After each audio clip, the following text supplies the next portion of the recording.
All right, the property prequel. Crossy, we're back, mate. We're back. Shrams, how are you? Yeah, good, mate. Good. How's the week been? Mate, everything's good. Yeah, good week. Been in the ocean quite a few times this week, so I'm feeling good. Weather's been spectacular here Indeed. in southeast Queensland, which has been epic. And mate, what's take on the market quickly? What's happening? Obviously, we're in January now. Yep. Mate, what's cracking? Be interesting to see if it fires up. You know, we spoke late last year, December, around numbers sort of tapering off, numbers through opens, and still things selling, of course, and prices still quite strong, but that activity had certainly tapered. Now that we are in sort of January, interesting to see more people coming back out. You know, you do tend to get a lot of the ice cream lickers, as they call them, you know, people on holidays just having a look around. But I do expect to see things really start to ramp up over the next few weeks. What's your thoughts? Yeah, mate, same. Really excited. First quarter of 2022, I think there's going to be a bit of activity. I've noticed a few agents saying more listings coming on. Yep. So that'll be interesting, a bit more to choose from. And I do feel there's going to be a lot of buyers as well. So, there'll be a bit of activity, I reckon. And mate, just on the podcast, getting some good feedback again this week, which has been epic. Yeah, it's been great. It's interesting to see who's listening, who's watching. I actually had a call over the holiday break from a friend of a friend who's sort of 52-year-old man, married, kids have sort of moved on, but just sort of really hit home to me that he sort of said, you know, he felt a little bit like he'd made some mistakes in his life and he'd sort of underachieved, but, you know, also with the things that we've been sharing on the podcast that there's still great opportunities in front of him. As I said, mate, you're 52, you're not 92, you know, so he was quite excited about 2022 and beyond, what's possible. So, you know, I know we got a lot of young listeners as well, being the property prequel being, you know, before you buy. But just sort of good to hear from someone who's sort of been through a couple of different property cycles and felt like they probably getting value, getting value, didn't maximise the opportunities then, but hopefully what lays ahead they can capitalise on. So I know you've been getting some great feedback too. Yeah, especially around, I remember when we had Liz Cantor on, I had a few people who were in that knockdown rebuild story as well. You know, a lot of families, there was a lot of busy mums messaging. So anyone who gets some value, let us know, because we do appreciate it a heap, and it gives us an idea of, you know, what you're looking for as well in terms of guests. And one, I guess, position in real estate people always, especially in Queensland at the moment, is the auction side of things. Yep. Like, it's just gone wild. Obviously, as a buyer's agent, I'm dealing a lot with obviously local buyers, but we do get a lot of interstate buyers as well. They're used to the auction scenario, I've found. People in Queensland, most people are, but there's a lot of people who have got no idea around it, and they're sort of asking us to add some value in there. And also people in real estate as well. I've noticed a few agents. You see the agents who like it, who dislike it. Some are doing it more as well in Queensland, which I noticed. So really excited around today's guest. It's going to be an absolute cracker. Again, mate, we've snagged a biggie. The big guys, they just keep coming to us. We do a bit of chasing, of course. But no, today's guest will add a heap of value for people listening, and you're 100% correct. Queensland notoriously over the years hasn't been such a pro-auction type state compared to Victoria and New South Wales. And I feel, in my experience over the years, people looking to buy property that was going to auction, they would run for the hills. They didn't want to deal with that environment. But now with the way the market's gone, they've been left with no alternative but to actually learn how to go to auctions, bid in a competitive environment to be able to secure the property that they do want. So today's guest will be an absolute cracker to kickstart 2022. Oh, 100%, especially around providing value for buyers on the auction scenario. So really fortunate and grateful. We've actually got Justin Nickerson. Mate, Justin Nickerson, 5-time Queensland Auctioneer of the Year. I think 3-time Australasian Auctioneer of the Year. Yep. So in my head, we're all sports guys here. Mate, what Jonathan Thurston was to the NRL, I think Justin Nickerson is to the real estate community. And in terms of the auctioneer world, mate, he's the GOAT. 100%. You took the words out of my mouth, because you and I obviously speak a lot, and every time we refer to Mr. Nickerson, you just call him the GOAT. So today we've got the goat on, and good on you, mate. Appreciate you coming in. Thanks, Justin. No, you can keep going. Honestly, don't let me stop you. Just keep going. Yeah. No good. Well, actually, I will just go on for 1 minute because my father, as you know, mate, was passed away a couple of years ago, but he spoke very highly of Justin as a young auctioneer coming through. And, coming through the ranks, was he? Coming through the ranks, mate. And Dad was a very experienced auctioneer, a really good old stock and station auctioneer. And he said there's a couple of good young auctioneers that are going to do good things, and Justin Nickerson was one. So, the old man would be looking down. Yeah, appreciate that, Ray. He's a very good man. Yeah, very thanks, good mate. man. Yeah, appreciate it. Yeah, so, mate, I guess firstly, I just want to just how'd you get into auctioneer? Like, it's a really niche yet it is popular. Like it's every week. Like there's auctioneers going, but I can't think of many people who would actually think I want to become an auctioneer. Like how'd you get into that world? Yeah, look, I was an agent first. So, okay. yeah, I was a real estate agent in the north side of Brisbane for 3 or 4 years. And then as a part of that, sort of saw some auctions and thought that would be a good thing to pursue and wanted to do. And it was actually funny because it's not necessarily the auction call itself that drew me into it. It's actually negotiation. So my favourite part of doing auctions is negotiation. And as an auctioneer, you're effectively negotiating for a living, be that in public, with people bidding, or whether that's behind the scenes when, you go inside the dark room and you've got the seller and the buyer and you've got to try and piece it all together. So it's actually the negotiation that sort of drew me into it as being an auctioneer. And I balanced being an auctioneer and an agent for a period of time, but it is very hard to do both. So it's very hard to be very good at both, I think. Yes.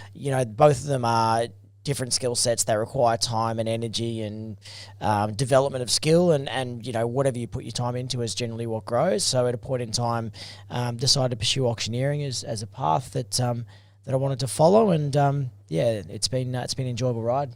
How many years? Because I know a lot of agents listen to us as well, and I know a few agents that are actually in this path right now, doing their own auctions. How many years did you balance the two, and then when was the moment when you're like, all right, I'm going all in with auctioneering? It wasn't that long. It was probably only 6 months, and it sort of got forced to a decision at the end where you had listings where you had to open them up on a Saturday, and then you had auctions you had to go and call, and at some point you just run out of hours on the Saturday to be able to do that.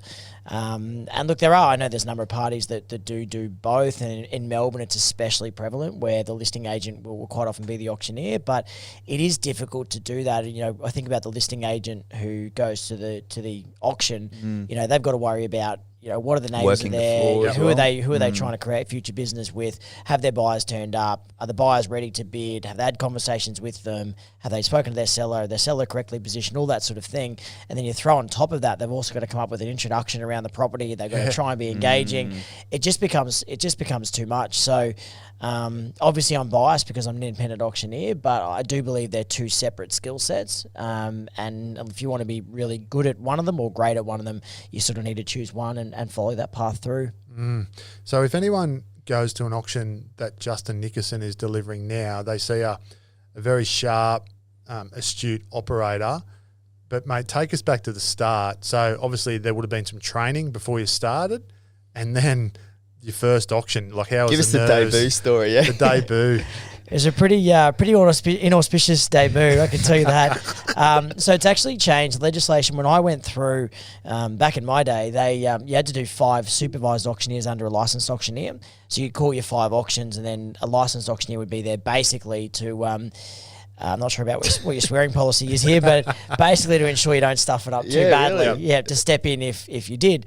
So Wouldn't that be demoralising, if you got the tap saying, Justin, mate, just sub in, sub out quickly. Or don't come back. Well, there was no chance of me getting the tap for the sole reason that no one turned up. So my first auction, it was me, the owner, and my my auction mentor at the time, and that was it. Literally, no neighbours, and then the my mentor made me call the auction because it was a good experience. So that was my first one. So from little things, bigger things grow anyway. So funny debut. And how long before you first, under the hammer?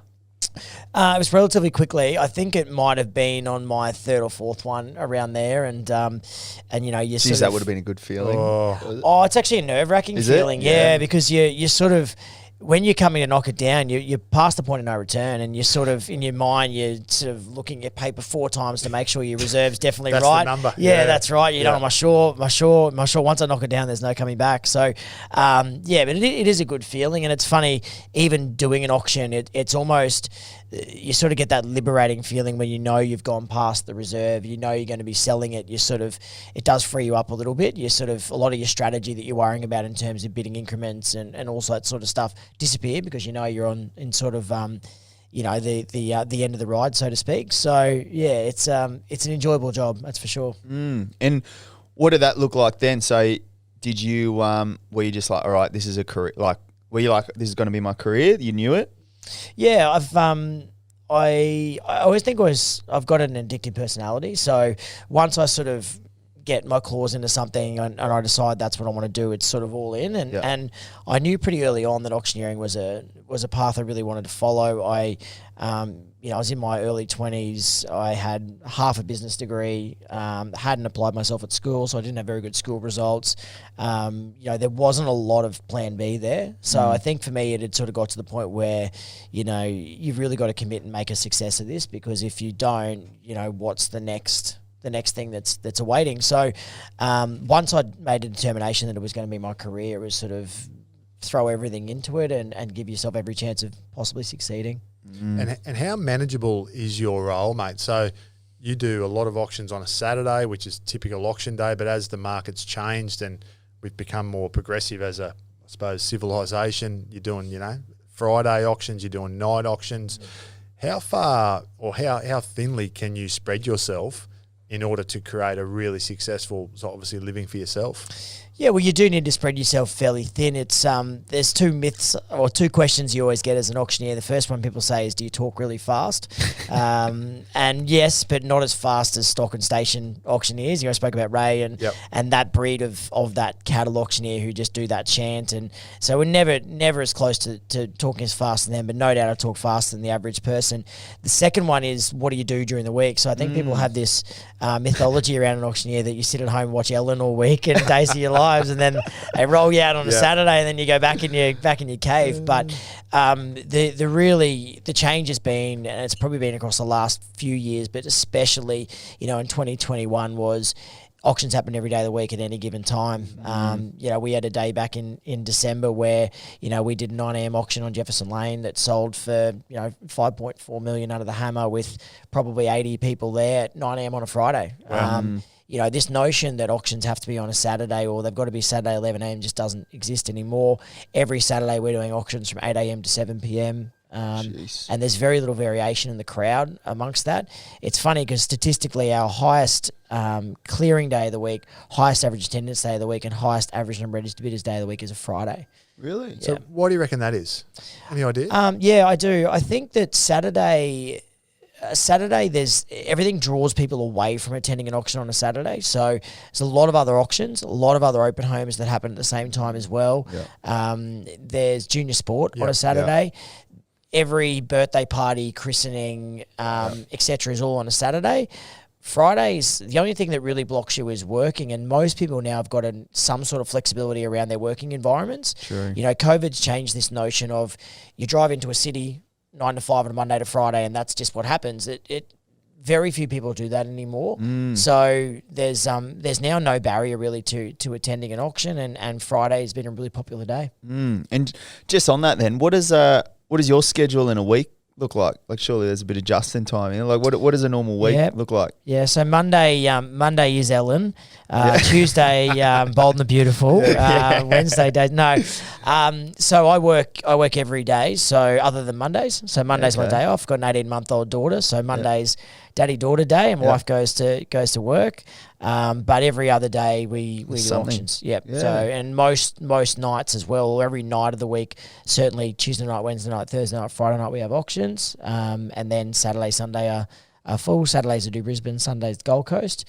And then you're back to Monday and rinse and repeat. And it's quite incredible when you think about that, because it's not like Justin just turns up, calls an auction, goes to the next one. Like, anyone who's been to an auction knows that there's a big preamble. There's a, before. Mate, they're on. Some of the good auctioneers are on. They're on. They know they talk about the property, the characteristics of the area, etc. Mate, how much time do you spend researching that, given how busy you are? Do you want the honest answer?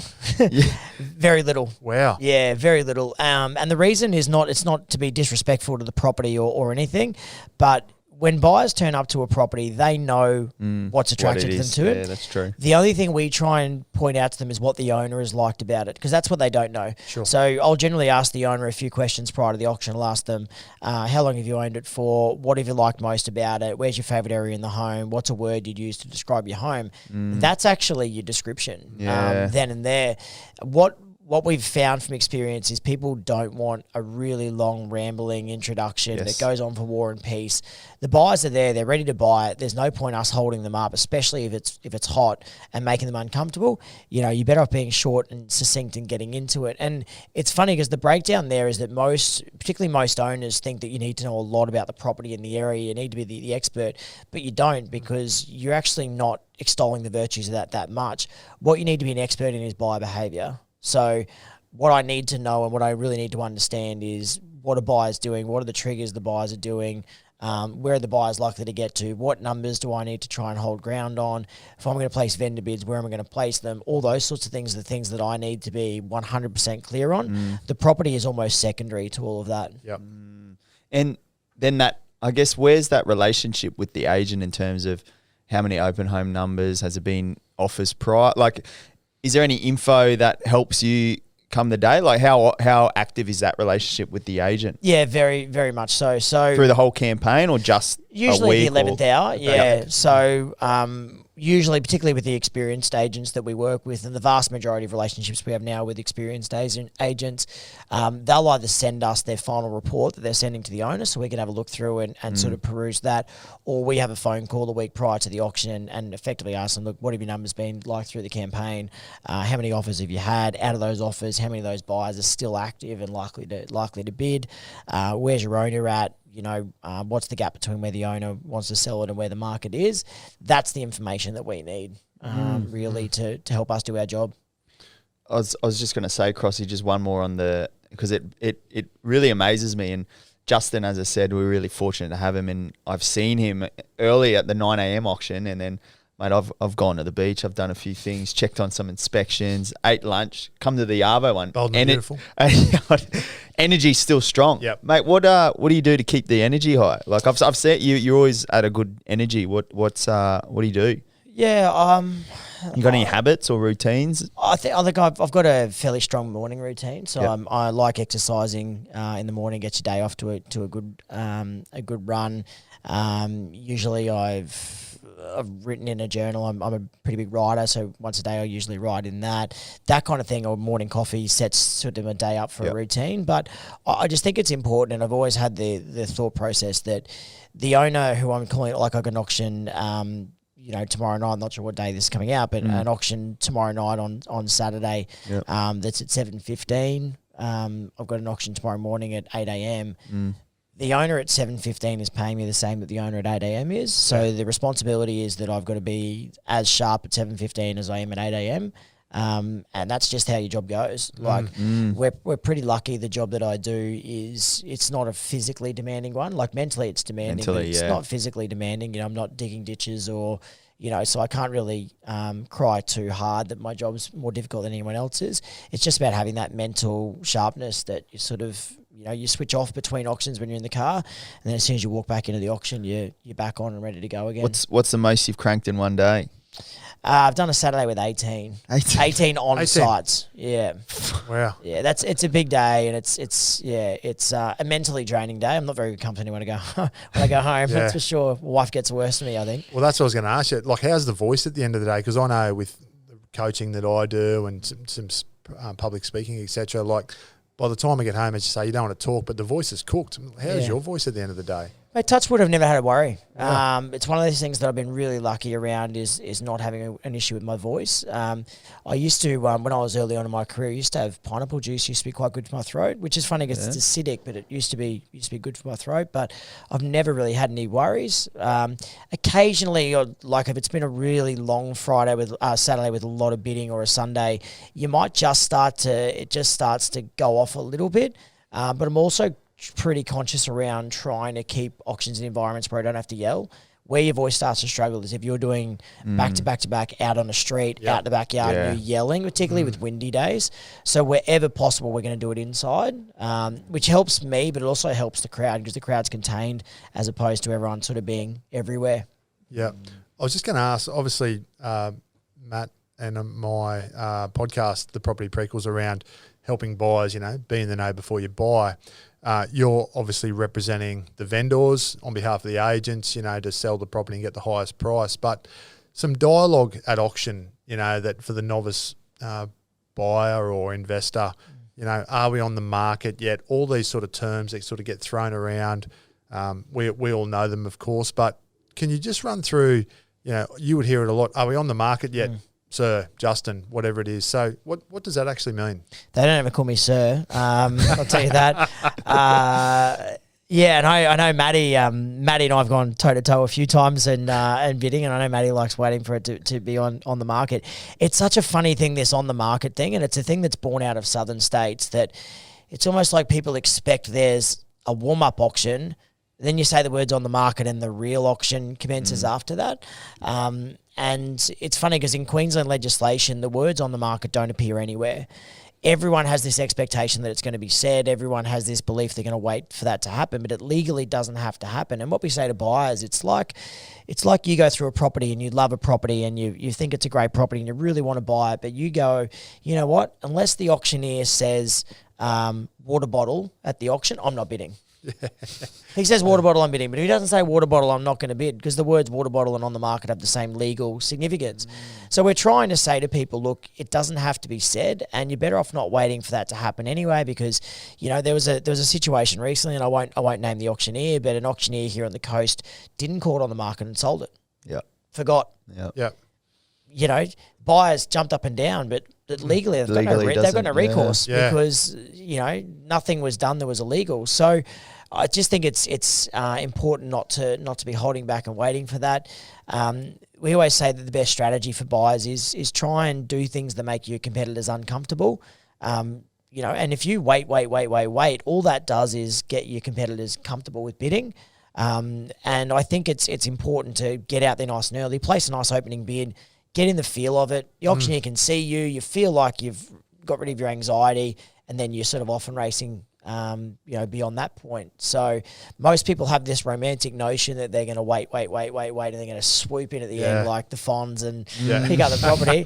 But it very, very, very rarely happens. Very rarely happens, because what happens most of the time with people who aren't experienced is they wait. Every time someone bids, do we bid? Do we not bid? Oh, do we bid? Do we not bid? And that pressure just builds and builds and builds and builds, and then it sells to someone else, and they drive home and they go, what just happened? Yeah. We just never got in the flow of it. So what the hell happened then? And we say if your strategy is to wait and see, that has a 0% chance of being successful. Like, you can't buy it unless you bid. So if your strategy is not bidding, you have a 0% chance of being successful. You're going to have to change your strategy. You might as well go in with a better one from the start.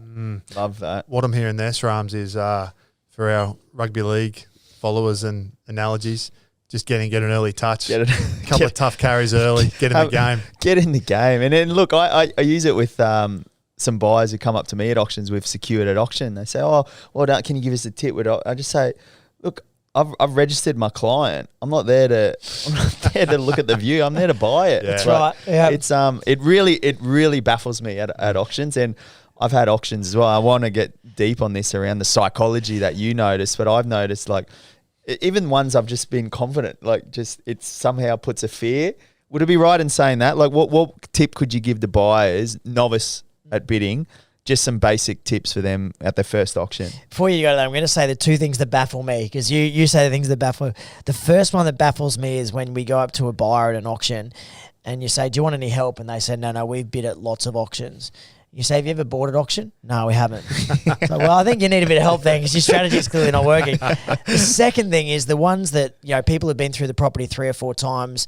They've done a building and pest. They've done a valuation. They bought every living relative through the property, everything. And they register, hand their license across to a stranger, and then sit on their paddle and don't do anything. Like, it just it blows my mind that's a strategy that gets employed. The tips that I'd give to people who are bidding, the first one is do research pre-auction. So Love it. a lot of people do already a lot of research around the property and the area. Do research around auctions. So go to as many auctions as you can and watch them. Watch what's successful. Watch what's not successful. Watch what happens with the highest bidder. Particularly if you know who the auctioneer is going to be, watch the auctioneer, because every auctioneer is different. And you would have seen this, mate, in your role, Matty, is every auctioneer is different in the way they operate. So some are very quick to close it down. Some will take longer. So try and build that in around your strategy. Be confident. You guys, made a joke around getting the early touch. It's actually a real thing. Place a bid early. Place a bid at a level that you're just not even concerned about buying it for, because it'd be a no-brainer if you got it for. At least get your paddle in the air, feel it. The anxiety goes. You feel good. You feel like you're part of it, and then you're off and racing beyond that point. And lastly is, I think the best strategy, and I know, Matty, you're very good at this, is bidding quickly is important. There's no better strategy than bidding quickly. Matty came to an auction of ours in December, and the one we spoke about in Jefferson Lane, and the bidder who bought that just bid instantly every single time. And it does two things. Firstly, it suggests that your budget is never ending. So your competitors don't know where you're going to end. The second thing is it's demoralizing, because it consistently forces the other people to make decisions. They're making a decision. Gold. Bang. They're making a decision. Bang. They're making another decision. And that pressure just becomes overwhelming. Yep. Like, they feel like they're constantly having a chat about should we bid, should we not bid. The smart strategy is, when they're talking about should we bid or not bid, you talk and say, when they bid, are we going to bid again? Yep, great. They bid, bang. Bang. Straight back across it goes. And that pressure can just go, and eventually it can become overwhelming. And you don't know what you don't know, right? So I might be sitting here with a budget of $1 million, and I'm just like, I'm bidding like I've got a budget of 3.5. Yeah. But you don't know that, and you don't know that. I think that's what it's. You don't know what you don't know. I'm a big believer in that. Oh, 100%. And I learned it from when I was doing some research. Becoming a better bidder for my clients is, I call it like walking to the cliff.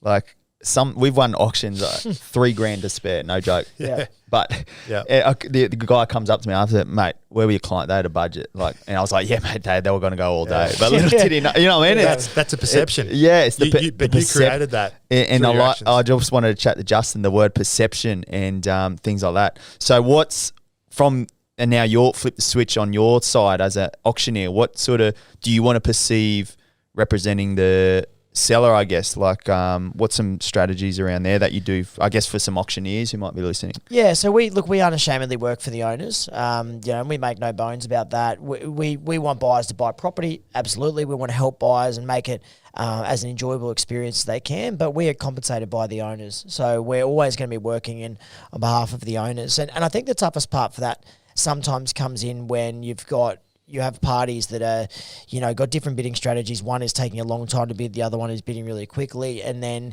how long do you give that party to make decisions before you close it down on them and you sell it? And that can be a very, very difficult thing. Even as an experienced auctioneer who's called quite a few, you still are always searching for that perfect time. We had an auction a few weeks ago that sort of sticks in my memory now, where we had a phone bidder, we had a bidder in person. Naturally, when you have a bidder in person and a phone bidder, the crowd always sides with the bidder in person, because they're a human, they can see them and they want them to get it, because the person on the phone's a faceless robot. And we were giving the phone bidder like a lot of time, and to the point where the crowd was starting to heckle us. Oh, this is ridiculous. One guy stormed out, You work for the seller, and you've just got to, bear that in the back of your mind that, everyone at the auction can be unhappy with you and think you've done the worst job ever. But if you've got more money for your seller, then you've done the job that you get employed to do. So any advice I'd give to I guess, aspiring auctioneers is treat it like a profession. There's a big difference and a big gulf between those that do it as a full-time profession and those that do it as a hobby. We spend, and myself and our team spend 40, 50, 60 hours a week doing auctions, thinking about auctions, talking about auctions, strategizing around auctions. There's a big difference between that and someone who calls one auction every weekend or every second weekend. It's that treat it as a profession, understand that even though we have a lot of fun doing it, it's enjoyable, there's very real ramifications behind what we do. We say in our business, the little things are the big things. You know, if I don't call a property on the market, then that's a big thing. It's a little thing, but it's a big thing. If I get a number wrong, that's a little thing, but it's a big thing. Yeah. So the little things, the big things, and the thing we always say to our team, particularly when they're growing, is as an auctioneer, you've got to be accurate before you're entertaining. Everyone wants to be entertaining and make the crowd laugh and everything, but your accuracy needs to be the fundamental point. So it's no good being entertaining if you're getting every second number wrong or you can't add up. Accuracy has to be the first point, the starting spot, and then once you're accurate, then you can be entertaining off the back of that. Excellent. It's such an art form, auctioneering. Like, I just take my hat off to you guys and girls that do it. And even just as you're talking there, mate, I've been to plenty of those auctions purely as a spectator. And there's that awkward pause between the really good bidder, like you said, who's just bang, straight back with a counter offer, bang. And then there's the guy in the corner who's thinking it through, and there's this, or as you said, more to the point, the phone bidder, the faceless person, and it's taken this time, and you guys are getting heckled. And the difference between the good auctioneers who can hold the crowd as opposed to and you can't always hold them depending on the situation, but I always think it's such an art form. It's crazy, and I wanted to dive into that because I seen Justin at an auction that he won, and I said, "Oh mate, because I love getting amongst it and how to go." And one of them, I remember him saying, momentum was good, and so that word momentum, I just want to dive into that a little bit, the psychology of momentum. Would I be right in saying you and the agent, your side, you're trying to build momentum? Is that right? Yeah, good auctions have momentum, so there's no qualms about that at all. A good auction has momentum, an auction that struggles generally doesn't have momentum or lacks momentum, and even to the point where, you know, when we do vendor bids, which are bids that we can do on behalf of the owners, we actually call them momentum bids because that's the idea of them. Yep. You're either designed to build momentum or maintain momentum, and that's why you place them. So, momentum is always a good thing. If you have momentum at the auction, generally good things are going to follow. How do you build it if nothing's happening? Do you have any strategies around that? Look, we've got different things that we work through. So, as an opening bid strategy, the way that we work is we will ask for a figure. We'll ask for a start to give everyone a chance to start at their own level. If they don't then do it, we then suggest a figure. So we'll actually suggest a figure to the crowd. Yeah. If they don't then do it, we then do what we call as a trial close, which is that first, second, third thing that you always hear. And then we place a vendor bid at that point. So we've always got a strategy in mind somewhere. That's what we do at the start of the auction. If no one's bidding during the auction, then there's different things that we can do. We can vary the increments. We can place vendor bids, do all those things. So, we had a situation at an auction we did recently where, we got to a certain level. We were asking, I think, for $100,000 bids. No one's bidding. Rather than shutting it down at that point, we then basically start again, and I say, okay, how about 50? Is 50 more acceptable to everyone? Then trial close again. So there is actually a lot of structure to what we do. And as someone who teaches it, extensively, is we try and drill this into our auctioneers that the structure of your call actually gives you freedom. If you're working inside a structure, you can then go off and be entertaining or engaging because you actually know that you're working inside of certain parameters. Some auctioneers, you watch them and there feels like there's no structure to the call. It's like those books.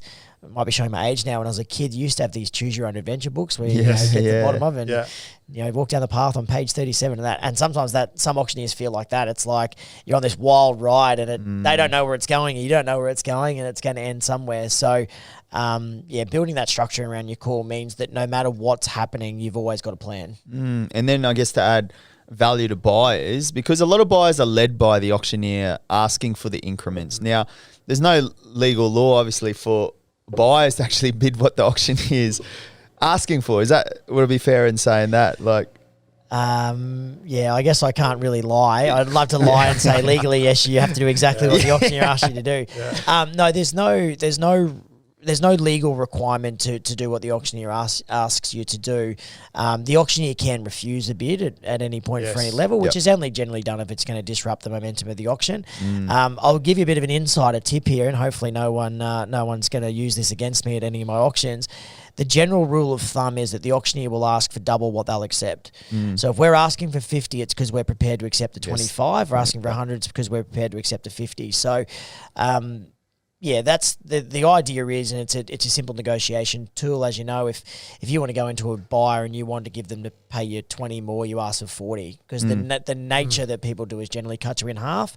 So it's the same in auctioneering. Is we'll usually ask for double what we accept, knowing that if they cut us down, we've sort of got that backward step to go to. Mate, that's awesome. That was actually going to be my question, because some of the feedback I've had from clients over the years that I've helped buy property for, more in the investment space, is in and around why, if the increments are 20 or 50,000, then they're 25, but they won't accept 10, and it just might be purely at your discretion. Is that something they've worked out previously? Is it because of that they haven't hit a certain target yet that's close to the reserve? I think that's something that probably, as the three of us, we get, it makes a bit of sense. But for someone who's going out to bid at their first auction, they're sitting there wondering, well, why won't he accept a $10,000 offer when he's just accepted 20 or 25? Yeah. Do you know what I mean? So I think that's an important one. And we had one of these just a couple of days ago where, you got into a disagreement with a buyer who told me I had to accept his bid, and I said I absolutely don't have to. And look, I'm only here to help you buy the property. I want the same thing you do, which is this property to sell. And you placing that bid is not going to help this property sell to you or to anyone else. And some buyers get that. Look, some buyers naturally are trying to slow it up because their budget is not that high and they need to slow it up close into their budget. Other bidders do it out of a tactic. I don't ever think it's a very good tactic, though. I think slowing down the bidding if you've got a higher budget is not a smart tactic, because all you're doing is showing weakness to your competitors, and you're also giving them more reasons to keep bidding against you because you're slowing down the number that I think some people have got this notion that, I'll drop it down to 1 straight away and everyone will get bored and then I'll just outlast them. It just doesn't happen. Doesn't work like that. No, that's right. No. So, it's always a bit of a judgment call as an auctioneer, what the right thing to do is an instance, and there's no perfect answer to it, but you're just kind of calling on experience where you can as to what number is the appropriate one. I'd love to hear your feedback on something I look at as a buyer's agent is body language. Now, me representing a client up against competitors, I'm always scoping on body language and cues and different things to try and read where they're at. As an auctioneer, I'm sure you've got some insight into what you look for. I'm sure you're assessing body language and cues. Can you share what you look for there, or what can buyers avoid to show that they're pulling up stumps soon, which I notice all the time? I won't give away too many of my secrets here because I already feel like I've done the Auctioneers Union a dirty by saying a couple of things. The first one is usually when people start having discussions, it's an indication they're getting close to their budget. Yeah. So, if they've been bidding really strongly and all of a sudden they hesitate and have a chat, then they're getting close to the limit that they've set for themselves. Another little trick that we do, and I am doing the Auctioneers Union a dirty here by saying this one as well. So one of the things we say in our terms and conditions is we say each and every time you bid, please display your paddle number. Legally, we don't need to say it. The reason we say it is we tend to find a lot that whoever is thinking about starting off the opening bid will fiddle with their paddle. So they'll either try and find their paddle, or they'll pull it out of their bag, or they'll pat their pocket to see where it is, which is usually an indication they're thinking about starting the bidding. So it's just little things that we can do to sort of try and trigger actions that can show us, where people might be sitting. Yeah, it's an interesting one, isn't it? The psychology of buyers. And what Justin's just said then, take that as a buyer when you're bidding and use that as if you're the auctioneer. And one thing I like is actually standing where the auctioneer stands so you can actually see the other buyers as well. Well, you've had a great deal of success from doing that, your body language, and it is, like Justin alluded to it earlier, it can be off-putting for your competitors by, hang on, this guy's standing basically next to the auctioneer. Is he part of the auction, or is he? And then you're bidding strongly. You really can put it over your competitors by doing it. Yeah, so a bit of value there for buyers is assess body language is a big one. The meeting thing's a big one, I notice. When the calculator comes out, I think, or they call it, you see on the phone, it's Eddie the broker. You can get a sense that they're probably pulling up. Probably pulling up soon. Matty's whole style though is built on intimidation, mate. He stands in the auctioneer's personal space. He has the tightest t-shirt he can paint on that morning. He does. Muscles coming out of muscles, and he's moisturised. He is, mate. He is. He's got a bit of the baby oil there, just a bit of a touch up. So beautiful man, mate. It's worked for him so far. Yes. So it's a as you said, Crossy. It's an absolute art, isn't it? And before we wrap up, just I'm mindful of your time. Can you Can you just highlight what you think, I guess, 2022 is looking like? Obviously, we're into this first quarter now. What's your thoughts as an auctioneer? Yeah, mate, if I had the answer to that, I'd be in a much more important job than the one I'm in. Look, I think it's going to continue on more of the same. I think the only two things that could really slow our market up, one is a flood of property coming to the market, which we don't necessarily anticipate. I think that it'll free up somewhat, but I don't think it'll be a flood by any stretch. The only other thing that could really stop the market in its tracks is sellers' expectations continuing to climb. And that's a battle that we faced in late 2021, was even though the market was incredibly strong, sellers then built an expectation that unless it was a suburb record, street record, it wasn't even satisfactory for them to let their property go. And we had a number of instances that we did, on the coast and in Brisbane, that property should have transacted. We had 6, 8, 10, 12 registered bidders who bid really strongly. They competed really strongly, but the sellers just said, no, it's not enough. And they realised too late that they've actually got to the top of the tree and then it peels back post-auction. It doesn't increase post-auction. These buyers have come there with an intention of buying the property. They've competed with each other. They've pushed each other up. Once the emotional scene of the auction finishes, they're going to go backwards, not forwards. Yes. And anything that comes in after the auction is going to carry a large degree of risk too. It's going to come a finance clause or a cooling off period and all these sorts of things. And we try and explain to sellers too, you want to get a suburb record or a street record or whatever it might be. Your only way to do that is at auction, because if you're relying on it doing subject to finance with a valuation, the value is not going to be able to value it up. That's the whole notion behind a record, right? Yep. So your best chance is actually releasing it in this environment, this transparent environment. And unfortunately, a number of sellers just got a bit too excited about the market and got carried away by that.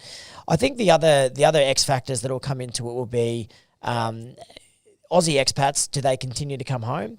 Because that was a big push to our market in early 2021. I've read something, there was 450,000 Aussie expats that came home to either buy properties or move back into the properties and push people out to the market.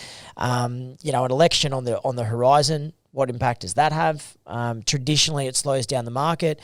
Does that happen in this instance? Who knows? The ongoing effect of COVID and interstate migration as well. Were people more likely to want to move when they were unable to travel, unable to see family, unable to go to the coffee shop and get a coffee? Now that normality has returned in Sydney and Melbourne, are they less likely to move because they can go back down to the coffee shop and they realise why they liked living in the suburb they lived in? So, there's a whole lot of other factors. I don't think anyone really saw what happened in 2021 coming, and I don't think anyone can really accurately say this is what 2022 is definitely going to be.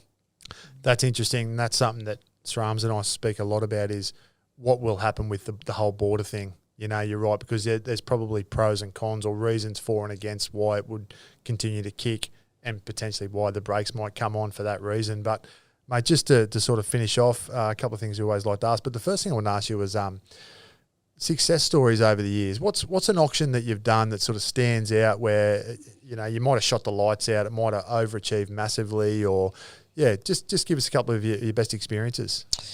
Yeah, there's probably not one that jumps to mind. There was one in Brisbane we sold earlier this year where we set a suburb record and it blew past not only just the owner's expectations, but every bit of data that ever suggested that suburb could achieve a certain figure. The one day that really, I guess, has stood out to me recently and a highlight of how strong our market has been is we had a day in, I think it was middle of the year, might have been June 2021. It was in one of our mini lockdowns.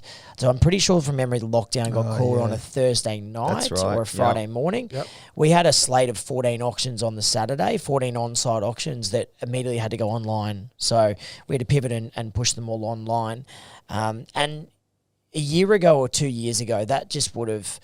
Buyers would have been that spooked by that, oh, no, we're out. And it would have been a disaster, and half the auctions would have got withdrawn and the rest would have been hard work. We sold 14 from 14 online with the average number of listed bidders being 12, and didn't meet a buyer all day because it was all purely done online. And it was just such a demonstration to me that two things. Number one is just how resilient our market is, that our market just continued on without a beat, without that affecting it. And secondly is how much more COVID has taught us to be flexible. This notion of bidding online for a property 2 years ago was a strange thing, Yeah. right? Like it was, I had an auction once that we did, and it was a friend of a friend, and they bought a property online. It was like a story that happened to, 6 degrees of separation. It happened just like that. The buyers, within a day's notice, registered bid online, mastered an online bidding program, and had the confidence to do that. And I think that was a really real demonstration around this flexibility that's come in now. Is, the way that we've always done things is changing, and it's changed, forever. Where the amount of online bidders we've had this year at auctions, the amount of phone bidders has increased, tenfold. It's now normality to have that at an auction. These days of the week where the auction is held is changing. The location of auctions is changing, whether it be on-site, in rooms, or even just purely online. Everything has changed. Auction campaigns used to be 4 weeks. They're now 2.5 to 3 weeks.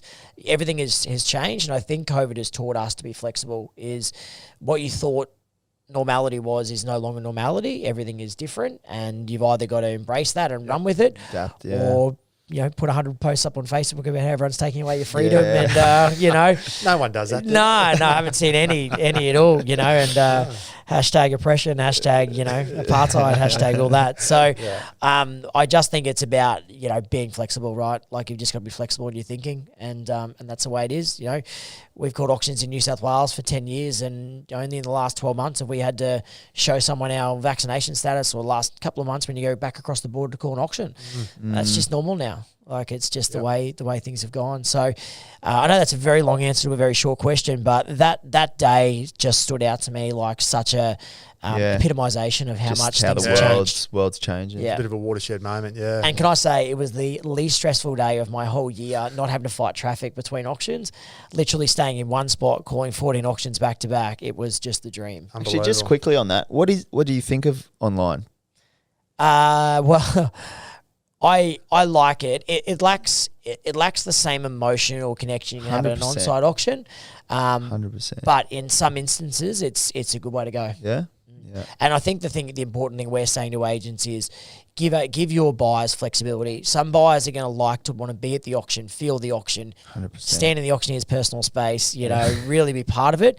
Some buyers will want to be on the phone and watch the auction, still having a line of connection to the agent, but be able to watch it. Some buyers, and the feedback we got, overwhelmingly when we did online auctions, was they preferred the environment of sitting on their couch in comfortable clothes, no one watching them, having conversations openly between the two of them and making decisions.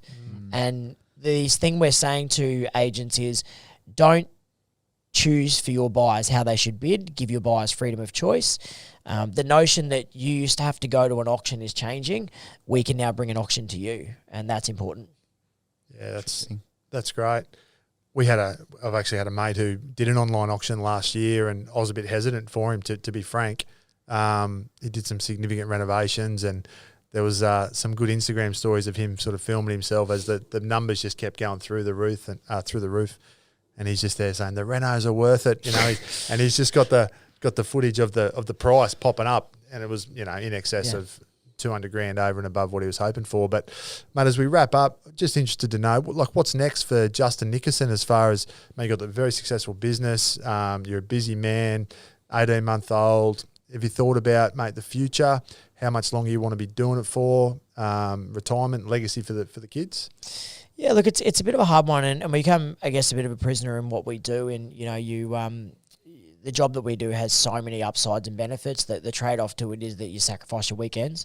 You sacrifice every weekend really for calling auctions. And I know that's not something I want to be doing long term. I know that particularly when my daughter, and if we have any other children, get to an age where they're, doing dancing or football or whatever on a Saturday morning, I want to be part of that and not leaving and going calling a number of auctions. But, this year's been really reinvigorating in that how enjoyable it's been, because the market's been so strong. So it's probably added a little bit of shelf life to how long long we call auctions. I'm really proud of our business and what we've grown to. We've got 10 auctioneers here in Australia. We've got 9 auctioneers in New Zealand. As a business, we'll call over 7,000 auctions for the year. Wow. And so there's expansion around there too. Sydney's a market we really want to break into, and we've got a few irons in the fire down there. So that'll probably be the next one we tick off. But as funny as it sounds, is sort of more of the same. We want to just keep trying to provide the best possible service to the partner agents that we have. We're just launching a new website next year where we're going to be live streaming the vast majority of our auctions. So at any point in the time or any time of day, you can land on our website and you can watch an auction live from Canberra or Perth or Queensland or New Zealand. We built an online training login library for our agents. They can log in there with a whole lot of training videos to help upskill them. So we're very passionate about this being a true business. We are an auction business and we provide a business, service level to them, not just a whole lot of people that go out there and yell out numbers. So I think growing that is important to me, but also balancing that with family life. Like, having a daughter's changed my life, as I'm sure everyone who says the same thing when they've had kids, and making sure that